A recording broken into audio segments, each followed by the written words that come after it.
लगता है ये प्लेटफॉर्म पर ही रह गया। ओए यार क्या करूं? हाँ लगता है मेरा भाई स्टेशन पर ही छूट गया। ओए तू यहाँ है?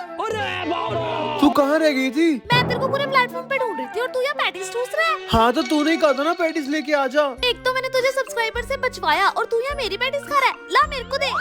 यार बहुत गंदी है तू। मैं खाऊंगी, मैंने अपने लिए मंगवाई थी। यार तेरे को देख लिया यार, तू ना बस नाम नाम से बचवाया तूने मेरे को। अब तू कुछ भी बोलिए, पैटीज तो मैं ही खाऊंगी। अब देख तू, अब तू गया बेटा, अब तू गया देख, तेरी औकात मैं दिखाता हूँ तुझे। यार ये तो बहुत गंदी है, इसको तो ना मैं गोवा में देख लूंगा। गाइस तब तक चैनल सब्सक्राइब